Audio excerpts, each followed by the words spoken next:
नमस्ते छात्रों, आज हमें 12वीं कक्षा के लिए सितंबर मंथली टेस्ट के लिए रिवीजन चलाने वाले हैं। अच्छा छात्रों, आज अभी तक आपने क्या पढ़ा था?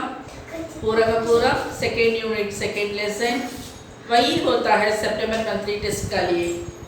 अब क्वेश्चन बोलते हैं, सेकेंड पोएम होता है वृंद के दोहे और लेसन होता है कला का विवेचन और रस में करुण रस होता है। वृंद के दोहे में मेमोरी दोहा और पोएम क्वेश्चन आंसर्स और यासी होता है। लेसन 2 में कला का विवेचन में कठिन शब्दार्थ होता है। पोएम में भी कठिन शब्दार्थ है, इसमें भी है। और उसके बाद में प्रश्नों के उत्तर लिखिए, शॉर्ट आंसर्स होता है और विस्तृत रूप में लिखना है, डिटेल आंसर्स होता है। नेक्स्ट यूज इन सेंटेंस, वाक्यों में प्रयोग कीजिए।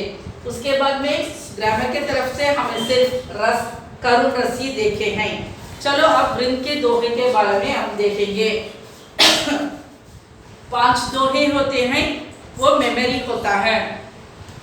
सरल वचन है औषधि, कटुम वचन है तीर, श्रवण द्वार जो संचरई, सालय सकल शरीर। सेकेंड बिन कोहु बिन देखे बिन सुने, कैसे कहे विचार, खूब बेग जाने कहाँ, सागर को विस्तार। थर्ड वन, जो पावई अति उच्च पर, तापो पतन निदान, जो तपी तपी मध्याहन लव, अस्त होत है बाण। फोर्थ वन, कारज धीरे होते हैं, काहे होत अति, समय पाई तरुवर फरई, केतिक सिंचई नीर। फिफ्थ वन, करत करत अभ्यास ते, जड़मती होत सुजान, रसरी आवत जातते, सिल पर होत निशान। उसके बाद में कठिन शब्दार्थ होता है। उसके बाद में पोएम क्वेश्चन आंसर्स। देखो फर्स्ट क्वेश्चन होता है, कड़वी गोली किसके समान होती है? कड़वी गोली तीर के समान होती है। मीठी गोली किसके समान होती है? मीठी गोली दवा के समान होती है। हमें अपनी राय कब प्रकट करनी चाहिए? हमें किसी भी चीज को बलिबांदी देखकर उसके बारे में, बलिबांदी जानकर उसके बारे में राय प्रकट करनी चाहिए। उच्च पद को पतन होना होता है, इसी उक्ति को वृंद कैसा समझाते हैं? सूर्य का सुबह निकलता है, वह दोपहर को ऊपर चढ़ जाता है, वही शाम को गिरकर अस्त होता है। यह उपमान देकर वृंद ने समझाते हैं कि उच्च पद का पतन होता है। हर कोई कार्य धीरे धीरे होता है। इस उक्ति का कवि ने किस उदाहरण के साथ समझाते हैं? बड़ी मात्रा में पानी देने पर भी पेड़ तुरंत फल नहीं देते हैं।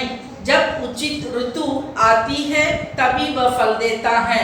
यही उदाहरण देकर कवि ने समझाया है कि कार्य धीरे धीरे होता है। जड़मती कैसे बुद्धिमान होते हैं? जड़मती निरंतर अभ्यास से बुद्धिमान होते हैं। उसके बाद में होता है संदर्भ साहित्य व्याख्यान। यहीं पर 5 दिया गया है, वो ध्यान से पढ़ लेना। उसके बाद में एक्सरसाइज होता है और सही शब्द चुनकर लिखना।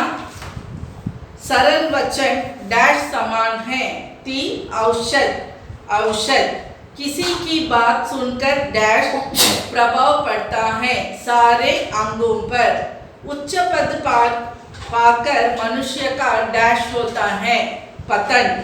जड़मती की अभ्यास करते करते डैश हो जाता है, चतुर हो जाता है। यही इतना ही होता है पोएम के तरफ से। चलो अब हमें लेसन के तरफ देखते हैं। लेसन भी सेकेंड लेसन होता है।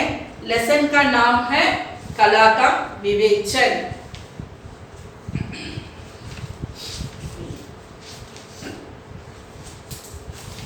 याद में है क्या आपको? इतने दिन से पढ़े थे आपने कला का विवेचन लेसन। कौन आथर होते हैं इसका? कला का विवेचन लेसन का आथर कौन होते हैं?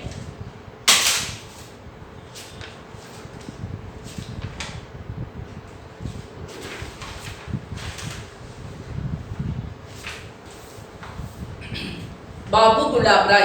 फर्स्ट क्वेश्चन, कला किसे कहते हैं? जिस गुण या कौशल के कारण किसी वस्तु में उपयोगिता और सुंदरता आती है वही कला है। कला के कितने प्रकार होते हैं? कला के 2 प्रकार होते हैं, उपयोगी कला और ललित कला। ललित कला में कितने और कौन कौन सा भेद है? ललित कला में 2 भेद होते हैं, नेत्रेंद्रिय द्वारा अनुभव की जाने वाली कलाएं, श्रवणेंद्रिय द्वारा अनुभव की जाने वाली कलाएं। उपयोगी कला में कितने व्यवसाय सम्मिलित है? उपयोगी कला में बढ़ई, लोहार, सुनार, कुम्हार, राज, जुलाहे आदि के व्यवसाय सम्मिलित है। कलाओं से क्या लाभ होता है? उपयोगी कला में मनुष्य की आवश्यकताओं की पूर्ति होती है।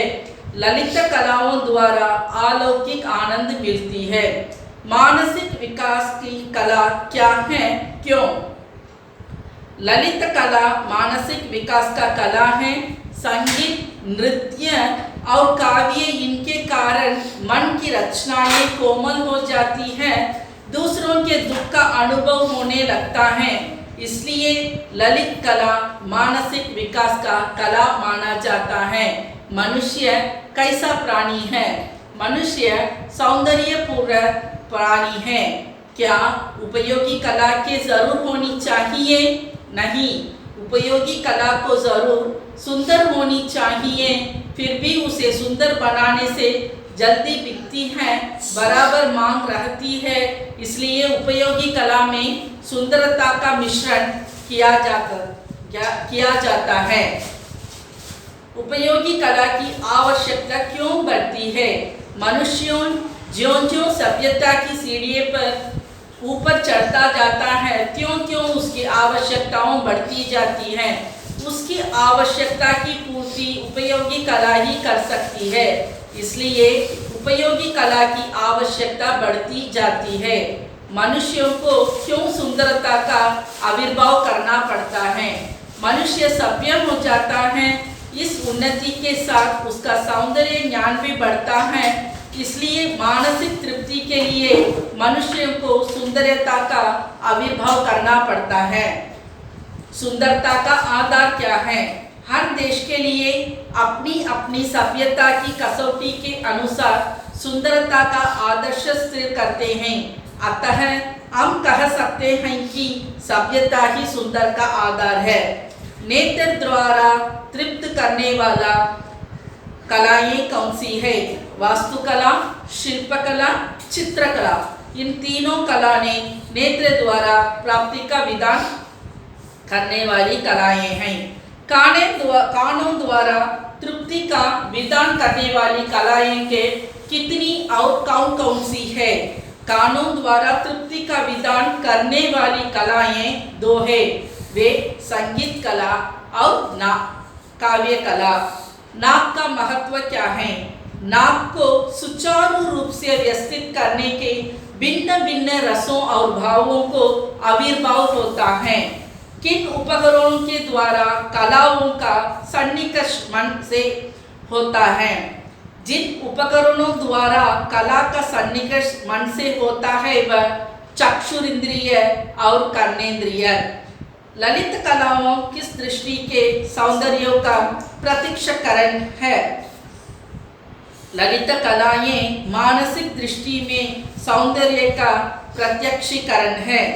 कौन सी बात संगीत की सीमा से बाहर है? यदि कोई चाहे कि वायु का प्रचंड में, बिजली का चमक, मेघों का गड़गड़ाहट तथा लहरों का आघात भी हम सुनकर पहुंचाने ले, तो ये बात संगीत की सीमा से बाहर है। संगीत और काव्य दोनों अन्योन्याश्रय स्पष्ट कीजिए। संगीत मन का भाता है, उसमें गीत की सम्मिलित हो जाए तो दोनों मिलकर हम पर पूरा प्रभाव डालते हैं। एकांकी होने से दोनों का प्रभाव बहुत कुछ कम हो जाता है। इसलिए हम कह सकते हैं कि संगीत कला और काव्य कला दोनों अन्योन्याश्रित है। कवि कैसे दूसरे मन में अपने संबंध स्थापित करते हैं? कवि भाव या मानसिक चित्र की सहायता से दूसरे के मन में अपना संबंध स्थापना करता है। ललित कलाओं में सबसे ऊंचा स्थान किसे दिया गया है और क्यों? ललित कला में काव्य कला को ही सबसे ऊंचा स्थान दिया गया है क्योंकि ये शाब्दिक संकेतों के आधार पर अपना अस्तित्व प्रदर्शित करती हैं। इसलिए ललित कलाओं में सबसे ऊंचे स्थान काव्य कला को ही दिया गया है। इसके बाद में विस्तृत क्वेश्चन आंसर्स है, डिटेल क्वेश्चन आंसर्स। कला के भेदों को सविस्तार समझाइए। उपयोगी कला के सुंदर बनाना आवश्यक माना जाता है। थर्ड वन, ललित कला में संगीत कला का महत्व समझाइए। फोर्थ वन, काव्य कला और संगीत कला दोनों अन्योन्याश्रित हैं, फिर भी काव्य कला को ऊंचा स्थान दिया गया है, क्यों? इसके बाद में संदर्भ साहित्य व्याख्या हो क्या है, यहाँ पर 5 ERC दिया गया है, ध्यान से पढ़ लेना। उसके बाद में होता है वाक्यों में प्रयोग कीजिए। वाक्यों में प्रयोग कीजिए, अपने आप से भी लिख सकते हैं, सिर्फ बुक को देखकर नहीं। सहयोग करना, यथाशक्ति, आविर्भाव, प्रसन्न होना, विधान करना, सुचारू रूप, द्योतक होना, संन्यास, मध्यस्थन, वशीभूत होना, कसौटी, ज्ञात होना। इसके बाद में हमें ग्रामर में रस के तरफ जाते हैं। पिछले मंथ के टेस्ट में आपने श्रृंगार रस में बारे में लिखा था। अब इस मंथ में करुण रस से क्वेश्चन आता है। करुण रस फर्स्ट क्या करना है, उसका डेफिनेशन लिख देना। परिभाषा है, इस वस्तु का ही हानि, प्रेम, पात्र या चिर वियोग आदि से उत्पन्न होने वाला रस को ही, दुख को ही करुण रस कहते हैं। इसमें रस सामग्री क्या क्या होता है?